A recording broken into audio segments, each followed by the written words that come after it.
Hi, Mr. Wright here, and welcome to this film in which we'll work through Paper 1FR from January 2019. So this film is perfect for you if you are preparing for your Edexcel IGCSE Maths Foundation papers anytime soon. Now you can download the question paper by hitting the link in the description, and then you can have a go at the questions and then watch the film, or you can work on the questions as you watch the film and work alongside me. Remember, if you're preparing for your Edexcel IGCSE exams, then hit like to tell me you're watching. And also, you may like to subscribe to the channel as there's lots more there to help you. And if you've got any questions, leave them in the comments, and of course, I'll help you out.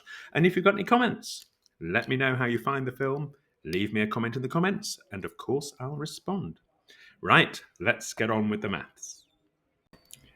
Let's start with question 1.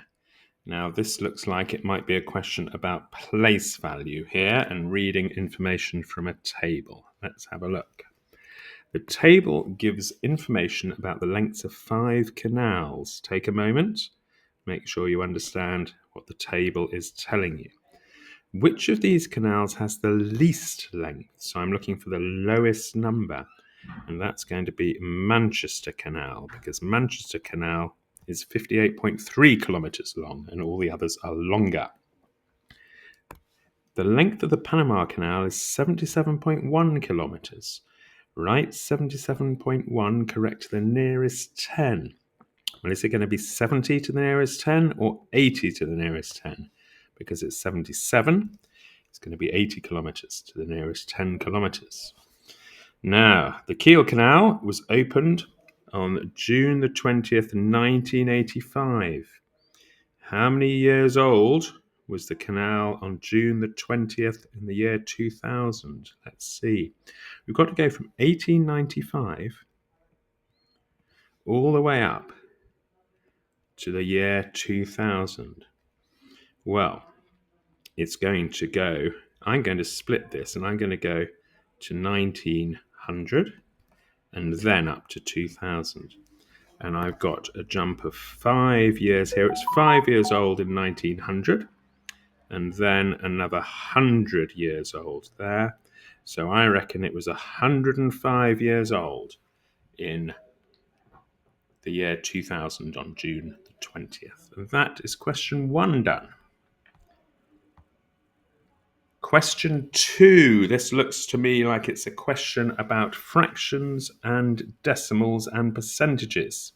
Let's have a look. Write these fractions in order of size. Well, 3/4 looks to me like the largest one because it's the only one that's more than a half, isn't it? So 3/4 is the largest one. Let's put them on a number line, shall we? Here's a half. Here's 1. Here's 0.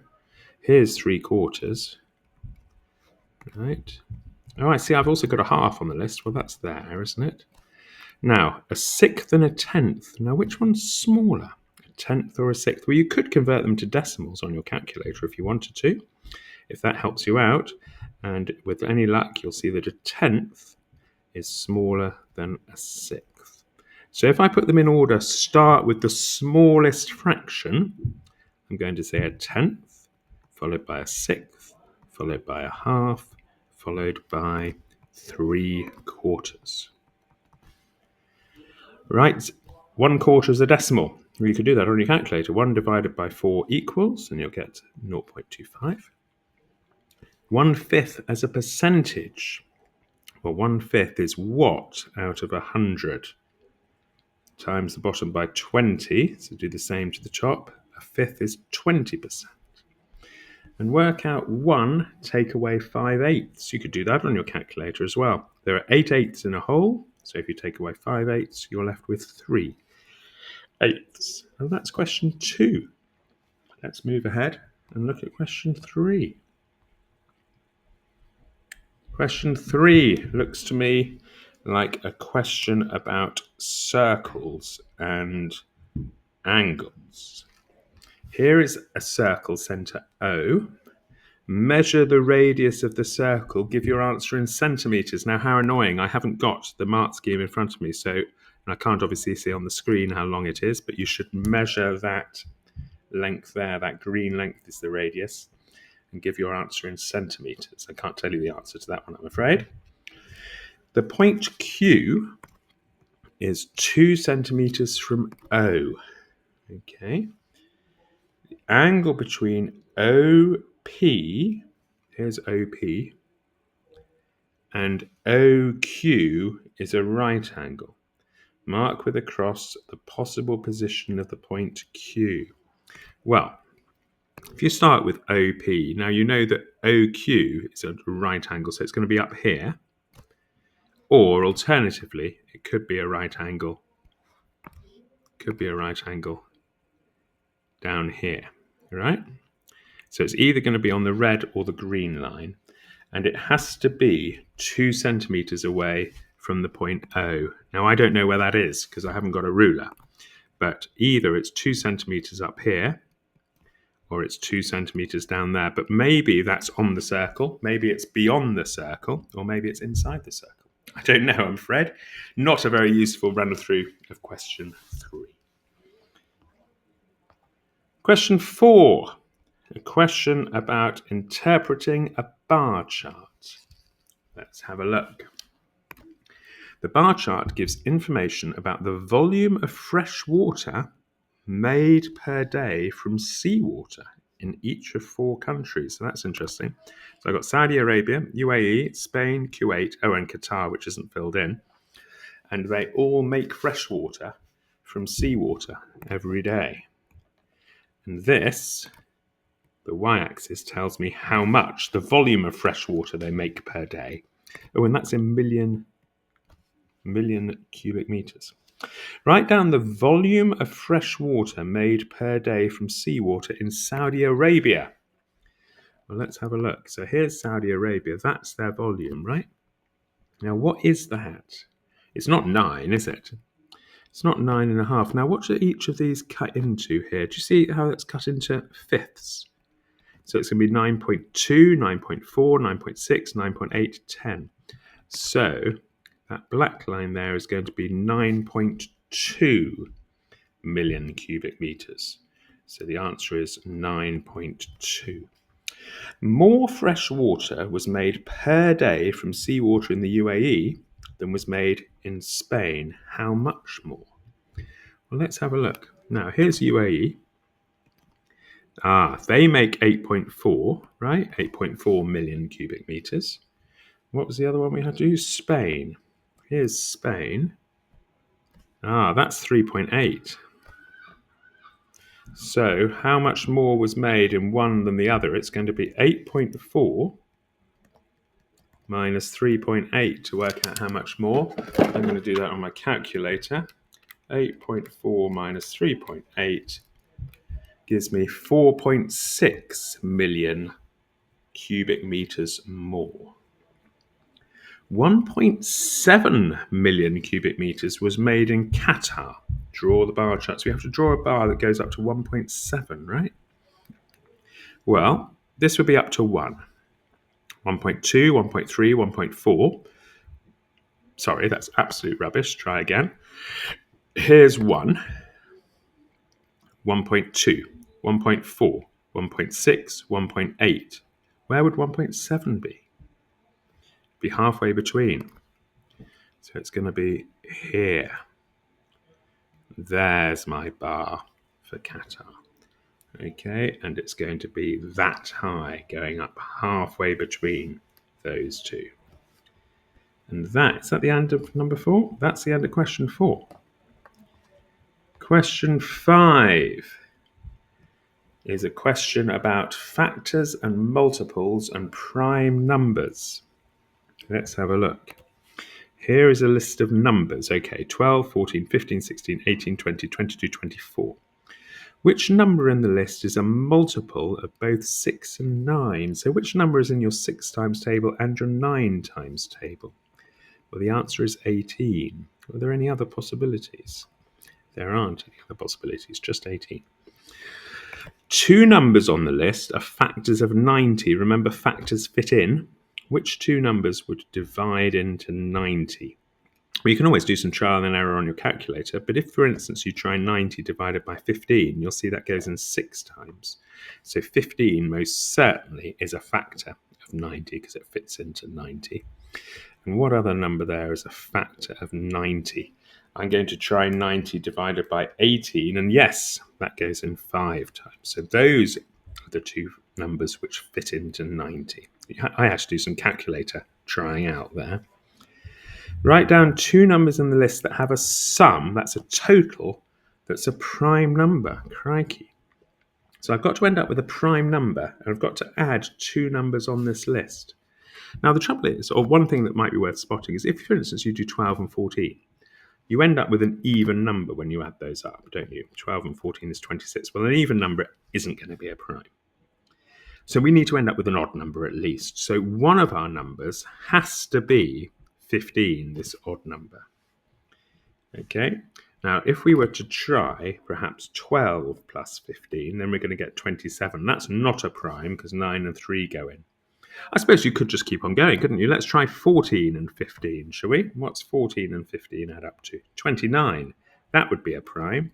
So 14 and 15 is definitely a pair of numbers on the list that have a sum that's a prime number. You could also have done 15 and 16, by the way, because that would have given you 31, and that's a prime. You could have done 15 and 22 as well, because that would have given you 37.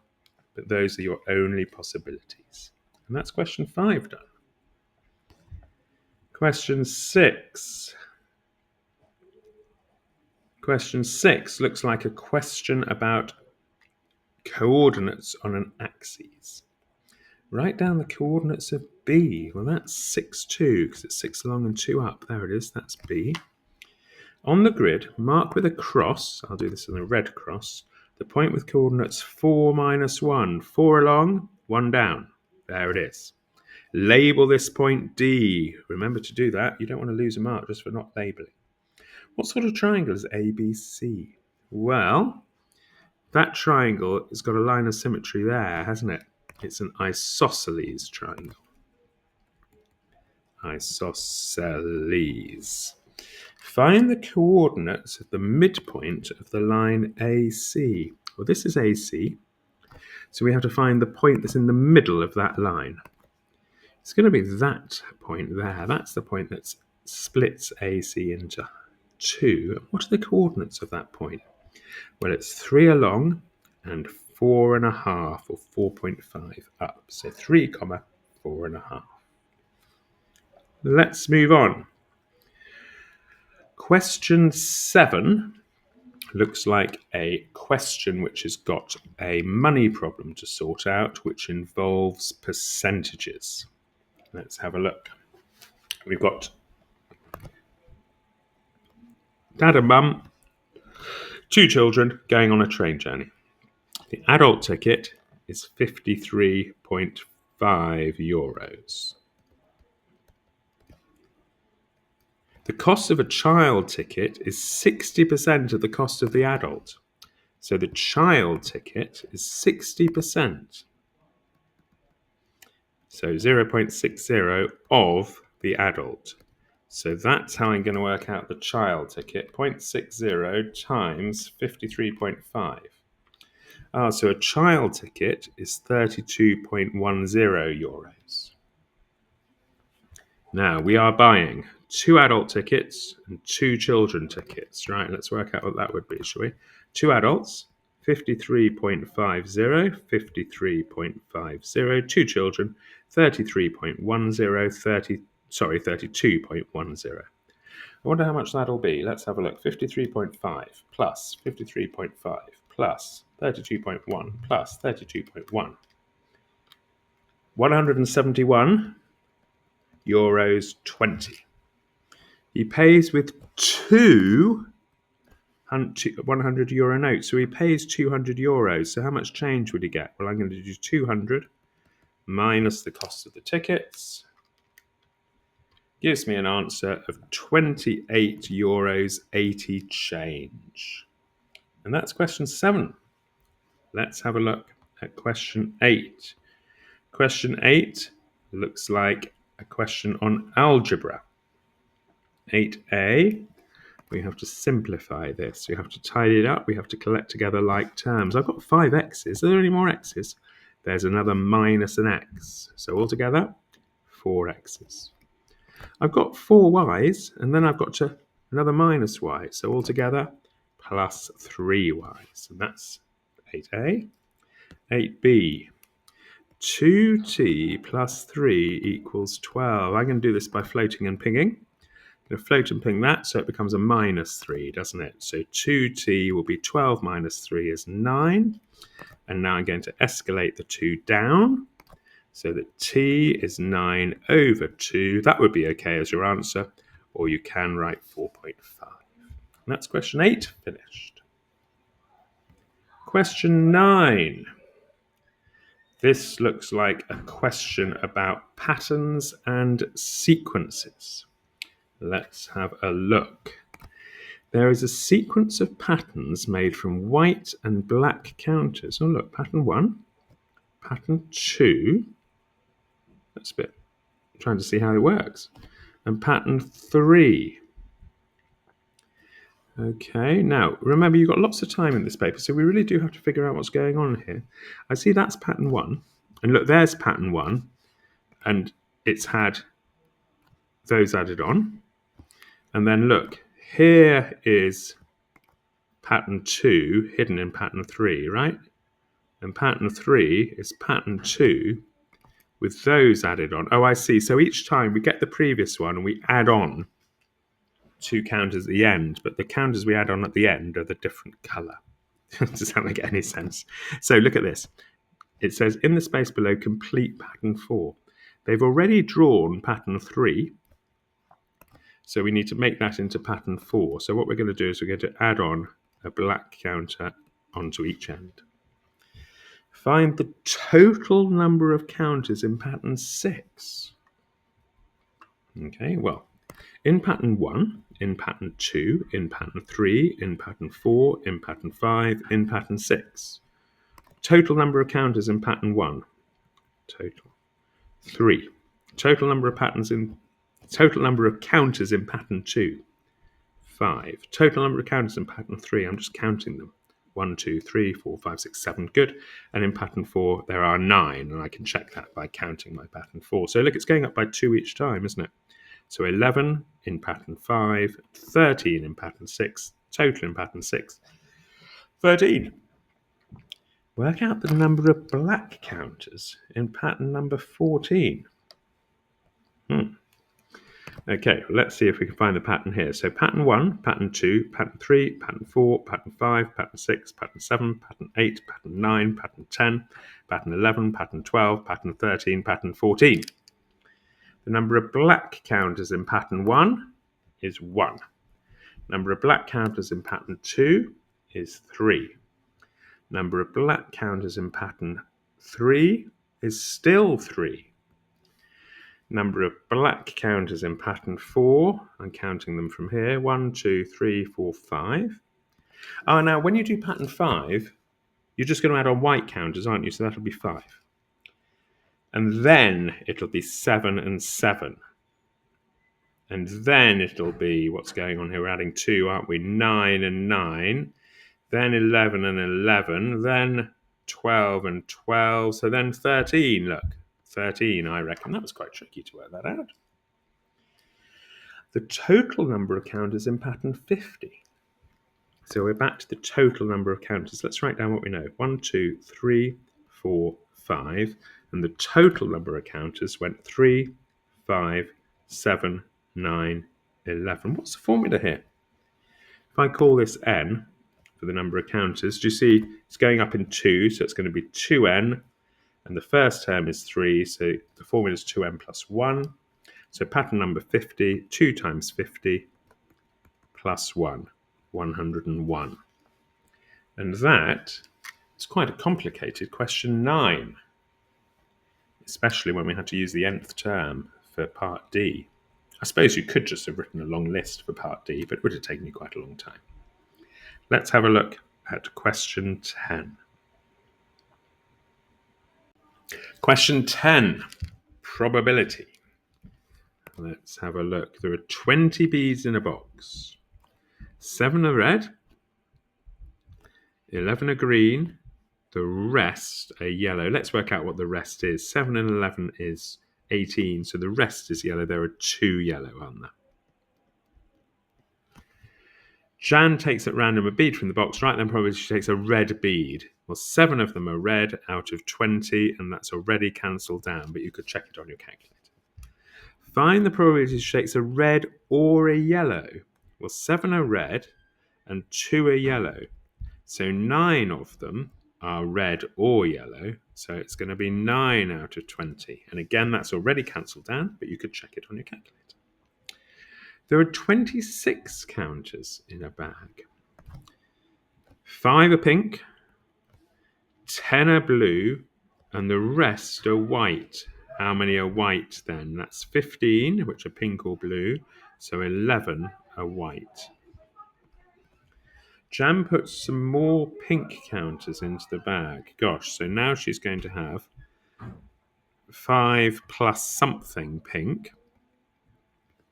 She's going to have 10 blue and 11 white, right?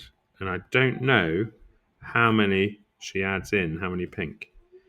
She then takes some blue counters out.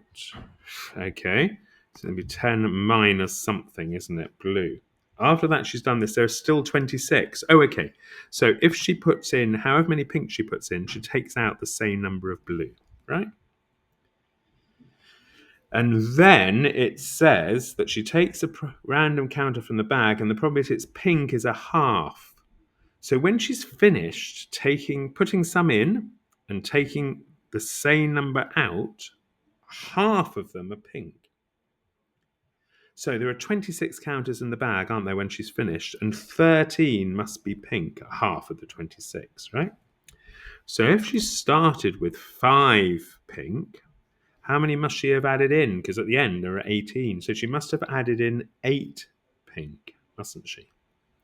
So she obviously added in 8 pink. So she did 5 plus 8 pink. And so that's how many pink now, 13. So she'd obviously, for the blue, she must have done 10, take away 8 for the blue. So how many blues are there now? 2 blues.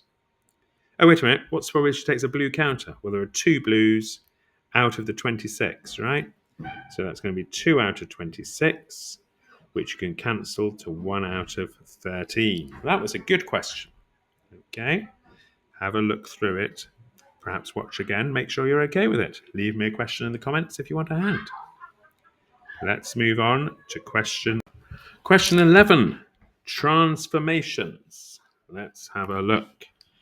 On the grid, reflect triangle S in the line x equals 5. Right, the line x equals 5 goes through the x-axis at 5. This is the x-axis. It's got to go through the x-axis at 5. So this is the line x equals 5. Because it goes through the x-axis at 5. And we've got to reflect triangle S in that. Label the new triangle T. So I'm just going to count the mirror, count the other side. Count the mirror, count the other side. Count the mirror, count the other side. And here is the reflection. And it told me, didn't it, to label it T. Okay. On the grid, part B, reflect triangle T, wait a minute, make sure you do the right one, in the line with the equation x equals 2. All right, x equals 2 crosses the x-axis at 2, right? So here is the line x equals 2. Oh, almost, I've kind of missed when I try again. X equals 2, here it is. Is that going to be better? Almost. X equals 2. I've got to reflect T in that line. So make sure you reflect T, won't you? Not S. There it is. Now, what do I have to label that one? Let's see. Label the new triangle U. There we go. I've done that one. I've done that one. Describe fully the single transformation that maps S onto U. How could I take S, this one, and map it straight onto U, that one. Oh, that's just a translation, isn't it? I'm just going to pick up S and shove it over to the left. So it's a translation. Now, what's the vector of the translation? How many along is it and how many up and down? Well, this point here has to end up at the corresponding point on U. So it has moved 1, 2, 3, 4, 5, 6 places to the left. So that's a translation by the vector -6 along and none up at all. Is it now up or down? So that's the translation vector. Now you probably get your marks if you said translate by 6 units to the left and 0 units up. Perhaps. I think you probably get your marks for that. But the best thing to do is to say it's a translation by the vector and give the vector. And that's question 11 done. Question 12. This looks like it's a question about calculating in time using minutes and seconds. Andros wants to make a playlist of 4 songs. The total time for the 4 songs will be 20 minutes. The time taken for each of the first 3 songs is here. Work out the time taken for the 4th song. Oh, there are a few different ways of doing this. Give your answer in minutes and seconds. So we know they have to add up to 20 minutes, right? Let's have a look. So the first song is 6 minutes and a few seconds. The second one is 4 minutes and some seconds. The third one is 4 minutes and some more seconds. So I wonder how much we've got altogether. Let's have a look. So far we've got 14 minutes. And how many seconds have we got there? 16 plus 28 plus 35, 79 seconds. Oh, wait a minute. 60 of those seconds make a minute, don't they? So that's actually 15 minutes. And how many seconds would be left? 19 seconds. Right. So that's our total so far. And we know we have to go up to 20 minutes, don't we? So I'm on 15 minutes 19. How far to get 20 minutes? How much more time do I need? Well, let's say we're on 15 minutes, 19 seconds. How many seconds do we need to add to get to 16 minutes? I need to get to 60 seconds, don't I? So 60 minus 19. So if I add on 41 seconds, now I'm on 6 minutes. And then, now I'm on 16 minutes. And then I need to get to 20, don't I? So I'll count up another 4 minutes, right? So how much do I need to add on? 4 minutes and 41 seconds. So that must be the length of the 4th song, because then they have a total of 20 minutes. Let's have a look at question 13. It looks like I'm drawing a line, and then I'm going to shade the values that satisfy inequalities. Let's have a look. Complete the table of values for this line here. Well, wait a minute. You can use your calculator for that, can't you? You can use the table function. Or, of course, you can put in each of your x values one at a time into that. Now, I'm going to use the table function. So let me get one of the newer style calculators, and then I'll do it on there if I can remember what buttons to press. I'm doing home and table. No, I'm not. I need to tell you what f of x is first. So I'm going to go home, and I'm going to press the f of x button. Can I remember how to do this? There's a button somewhere, and you tell it what the function is, isn't there? Oh, come on, Chris, it can't be that difficult. Are you shouting at me, telling me what to do now? Let's try going to the... Oh, come on, where is it? I know how to do this. Do you know how to do it? Are you already doing it? I hope so. If I go to table, it says f of x none. And then I press the f of x button. So go to table, then press the f of x button, and now I can define f of x. And now I type in 2x minus 5. Press the execute or equals button, and now I can put in any old values I like. So I'm putting in 2. Now how do I put in minus 2? I think you have to go shift minus and 2 to put in minus 2. Here we are. So minus 2 gives me minus 9. I'll put in minus 1 just to check I get minus 7, and I do. I'll put in 0, minus 5. I'll put in 1, minus 3.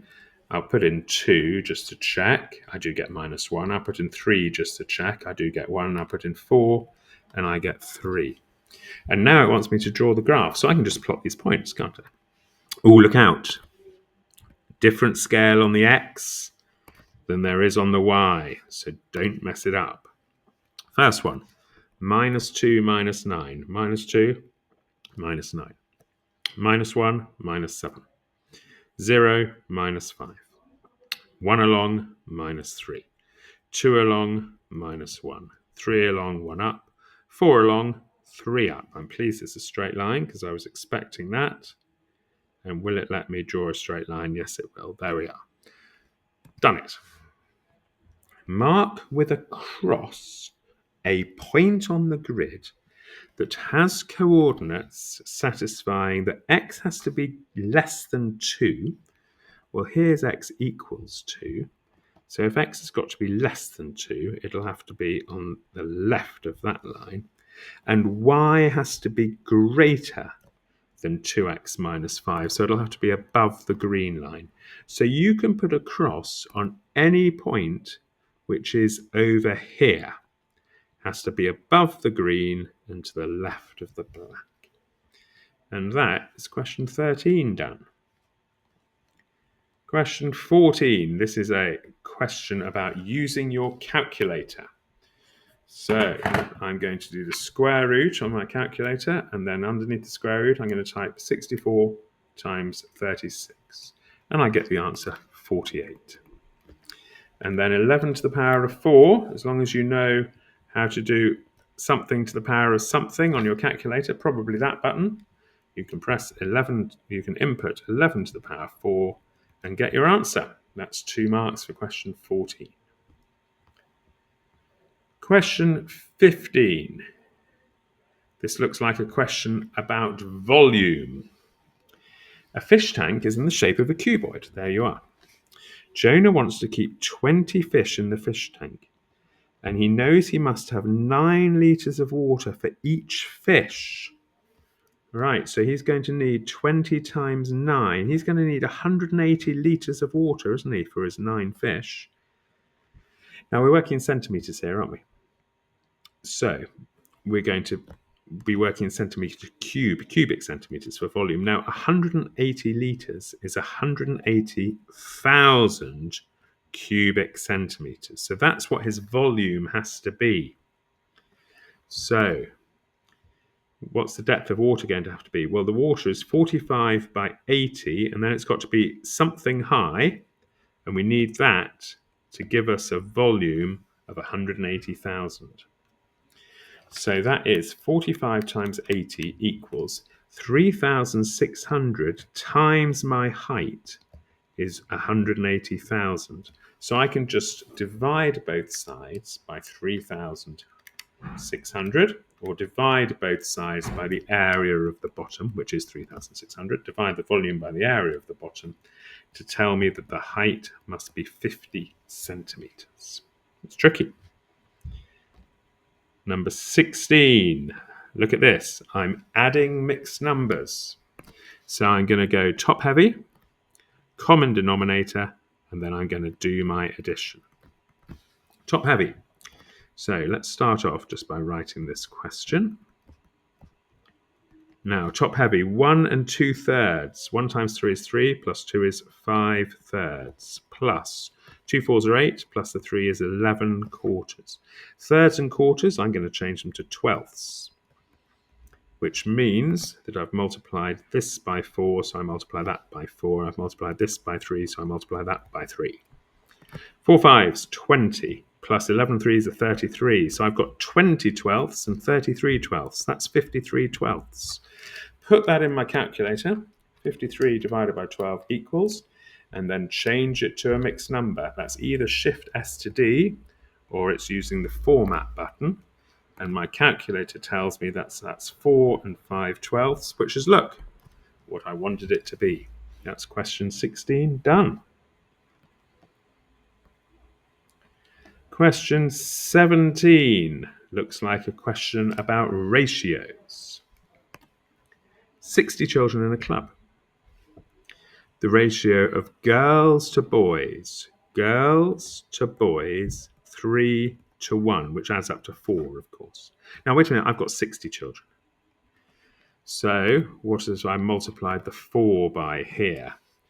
I've multiplied by 15 if I do 60 divided by 4. So I'll do 3 times 15 to work out there are 45 girls. 1 times 15 to work out there are 15 boys. Okay, I know how many boys and girls there are now. 3/5 of the girls play a musical instrument. 3/5 of 45. How many girls is that, I wonder? 3/5 times 45. 27 girls play an instrument. 4/5 of the boys. 4/5 of 15. What's 4/5 of 15? 4 divided by 5 equals times 15 equals 12 boys. So altogether, how many people play a musical instrument?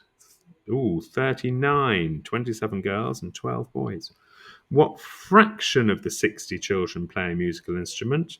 39 out of 60. That's the fraction that play a musical instrument. Can I cancel it down? Put it in your calculator and press equals. And the simplified answer is 13/20. And that's question 17. Question 18. This looks like it might involve Pythagoras or trigonometry, because I've got right-angled triangles there. Let's have a look. In triangle PQR, which one's that? PQR. Oh, that's the whole thing. Look, PQR, right? It says S is the point on PR so that this angle's 90. Okay, that's all labelled on the diagram, isn't it? That's good. RQ is 14. That's labelled. That's that length. RS is 10. SP is 5. Okay, I've got all that information already on the diagram. I've got to work out the length of PQ. Which one's PQ? This one. So that is my target, right? How can I work out that length? Well, I might kind of think, well, what can I work out? Okay, what can I work out? Well, if you look at this triangle, Q to S, and then along to R, then I've got some sides there that I can use. So what sides have I got that I can use? Well, I've got SR is 10 and QR is 14. So can't I now use Pythagoras to find QS? I think I can. QS, this is going to be a subtract Pythagoras, will be the square root of 14 squared plus 10 squared. So on my calculator, sorry, minus 10 squared. So on my calculator, square root of 14 squared minus 10 squared. So that is 9.79795. I've written down enough digits there to help me out. Okay. And that, by the way, was the square root of 96. Okay. Now, that means that I know that QS is the square root of 96, or 9.79795. Okay. Now I know that then here is 9.7. So now I'm going to use that left-hand triangle. Let's have a look. That goes from Q to P. That's my target, isn't it? QP. I've got 5 along the bottom. And here I've got the square root of 96, or 9.79795.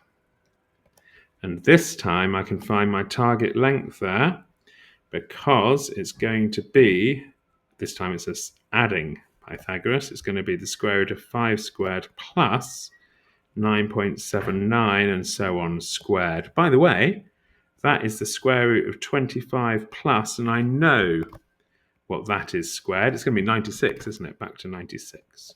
So what I've got here is I've got the square root of 25 plus 96, which is 11. is the square root of 121, which is 11. And that's question 18. Super. Now let's have a look at question 19.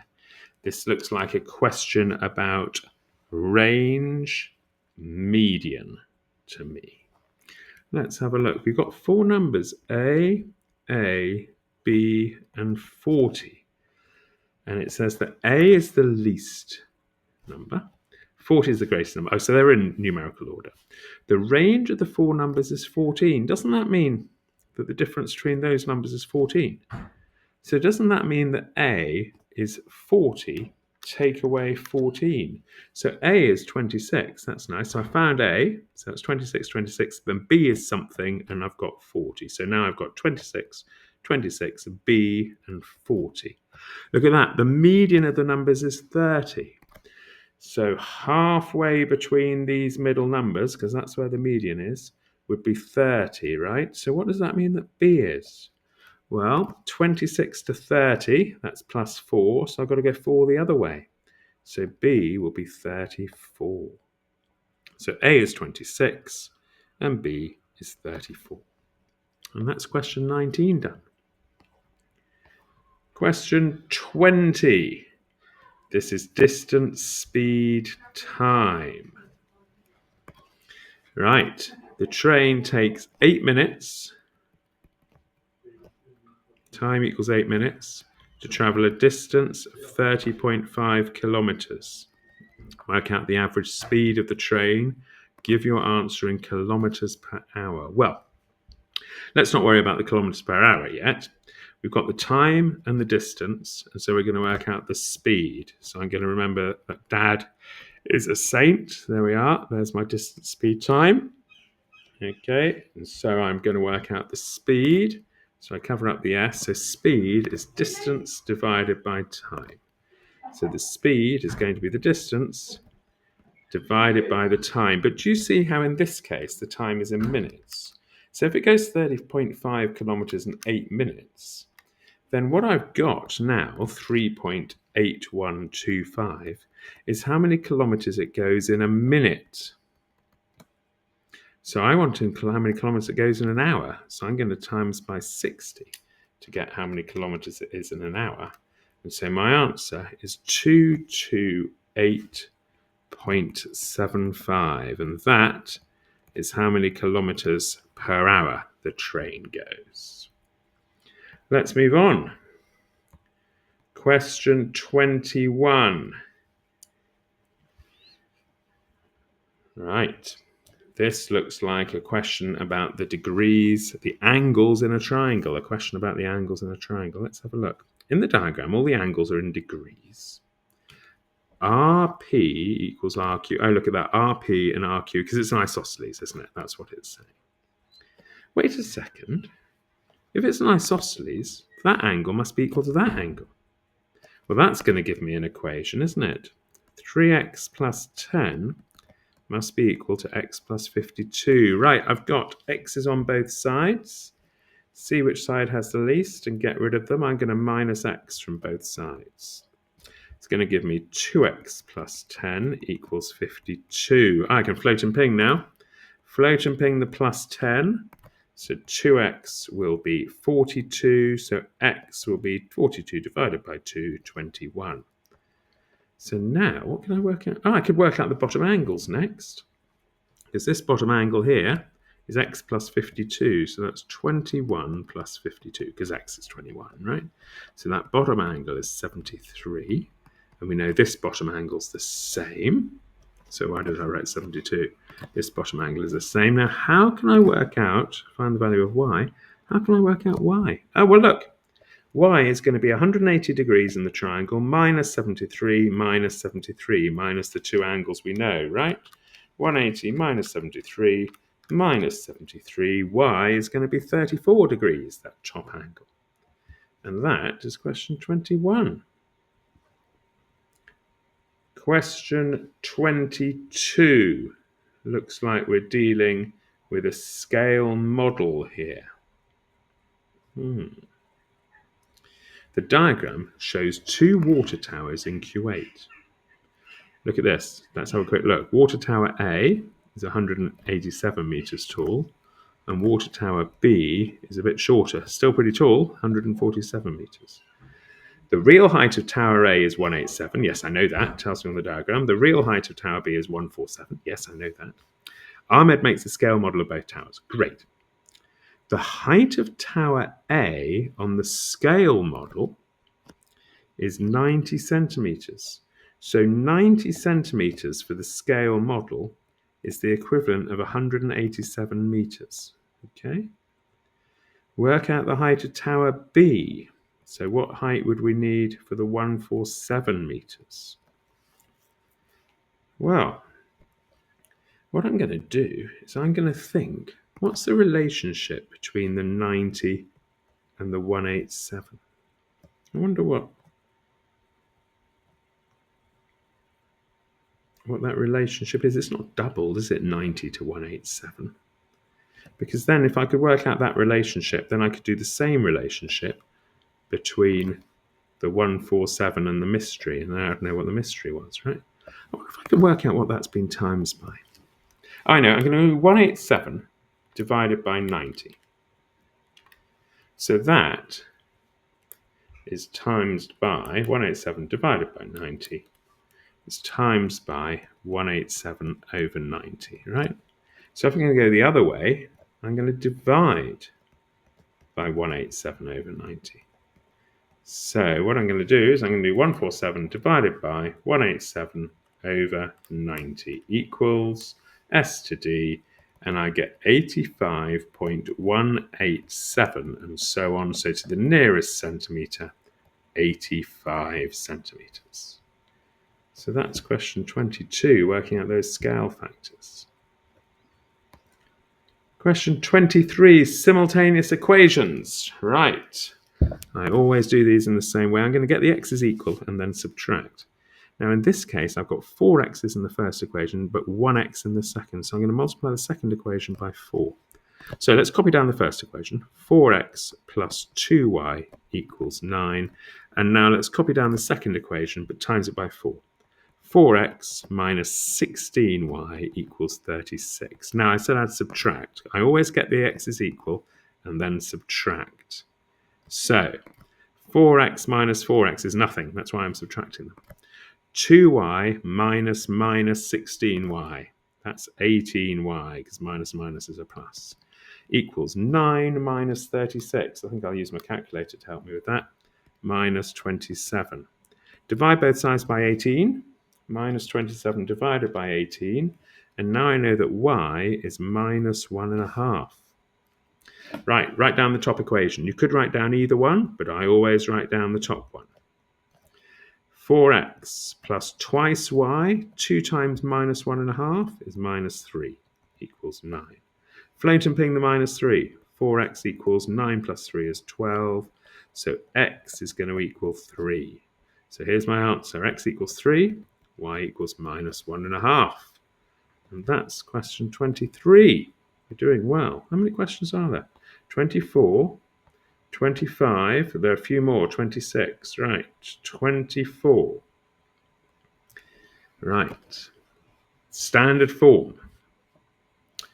N is 180 times 10 to the 9, right? N is a number in standard form. Well, if it's 480 times 10 to the 9, it's going to be 480 with 9 zeros. 1, 2, 3, 4, 5, 6, 7, 8, 9. If I'm writing that in standard form, it's going to be 4.8. Now, what will I have to multiply that by to get back to there? So imagine the point being here, right? 1, 2, and then it's 9 more zeros. So it's going to be times 10 to the 11. Now, there are other ways of doing that, but that's how I'm going to do it. Write n as a product of powers of its prime factors. There's an interesting question. So n is 480 times 10 to the 9. This is a tricky paper, so I'm going to write that as a product of prime factors. So that is going to be 48 times 10 times 10 to the 9. Now 48 in terms of prime factors. Now I can use my fact button for that one. 48 equals shift fact equals. So 48 is 2 to the 4 times 3 times 10, which is 2 times 5, times 10 to the 9. Well, 10 to the 9 is going to be that. 2 times 5 times 2 times 5 times 2 times 5 times 2. It's going to be 2 to the 9 times 5 to the 9. Now, what's that going to be? 2 to the 4 times by another 2, that's 2 to the 5, times by another 2, that's 2 to the 14, times 3, times 5 to the 10. Because that's 5 to the 1, isn't it? And 5 to the 9, you add the power. So that is n as a product of its prime factors. That is a tricky question. Crikey, another tricky question. Write the largest factor of n. By the way, now we know that n is 2 to the 14 times 3 times 5 to the 10, right? Find the largest factor of n that is an odd number. Well, 3 is a factor. 3 times 5 is a factor. I suppose you could do 3 times 5 times 2. Oh no, but that would be even, wouldn't it, if you involved the 2? Because that's 30, so it can't be that.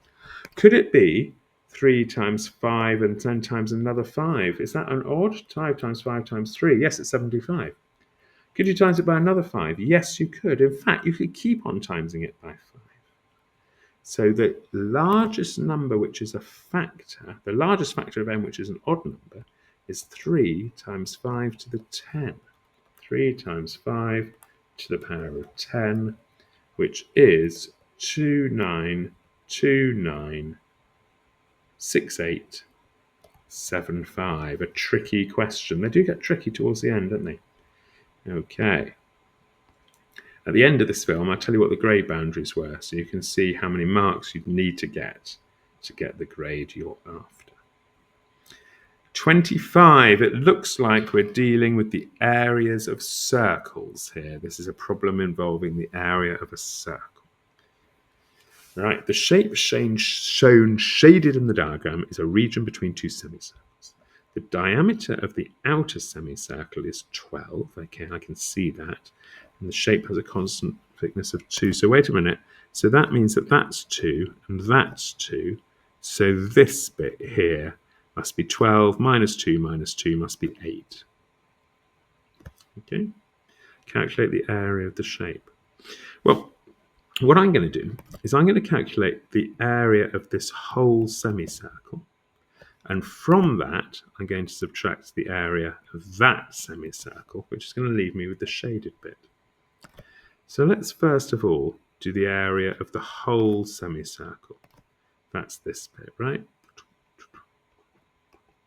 Right. So it's the area of a circle. It's not, it's the area of a semicircle. So I'm divided by 2. And what's the radius? Well, the diameter is 12, so it's going to be pi times 6 squared divided by 2, right? Now I work that out on my calculator, and I get the answer 18 times pi. I'll leave it like 18 times pi in a minute. Now, that's the area of the whole thing. Now, let's work out the area just of the semicircle that I want to subtract away. That's this one, isn't it? So that's going to be the area of that is going to be, again, it's a semicircle, pi r squared divided by 2, but this time the radius is half of 8, 4, right? So it's that. If I do that on my calculator, I get 8 pi. So what I've got to do is I've got to do 18 pi minus 8 pi. If I put that in my calculator, I get 10 pi. Oh, look, it says give your answer as a multiple of pi. Oh, okay, I've done it. 10 pi. Okay. And if you had actually worked out the answer, it would be 10 times pi, which is 31.4159 and so on. But you could just leave it as 10 pi. 26, and this is the last question of the paper. This is a question involving a problem about a mean. A problem about means. There are 12 boys and 8 girls in a class. The boys and girls have some coins. The mean number that the boys have is 5.5. So if there are 12 boys and they have an average of 5.5 coins each, then altogether, 12 times 5.5, altogether they have 66 coins in total between them. The girls have a total of 18 coins. No, the girls have 18 coins. So the boys have 66 coins and the girls have 18 coins. So how many coins altogether? 84. So they've got 84 coins altogether, these children, haven't they? Work out the mean number of coins the 20 children have. So the number of coins divided by the number of children tells you that on average they have 4.2 coins each. And that is the end of that paper. Let's have a look at the grade boundaries next. Right, so in a moment we'll have a look at the grade boundaries for these foundation papers, paper 1FR and 2FR from January 19. But before we do that, well done for working your way through the paper. If you've got any questions, please leave them in the comments and of course I'll respond. And if you're taking your Edexcel IGCSE Maths soon, then press like if you haven't already. Tell me that you're watching the film. Now, here are the grade boundaries for the January papers 1FR and 2FR. Let's have a look at this table and just be very clear what we're looking at. So, if you had done these foundation papers in January 19, then you would be looking at this row here, okay, which I'm highlighting in yellow. Now, you would do two papers, wouldn't you? 1FR and 2FR, and you'd add together your 2 marks to get a mark out of 200. If your total out of 200 was 141 or more, you'd have got a 5. If your total out of 200 was 111 or more, you'd have got a 4, unless you got 141 or more. Similarly, if you got 81 or more up to 110, you'd have got a 3, and so on and so forth.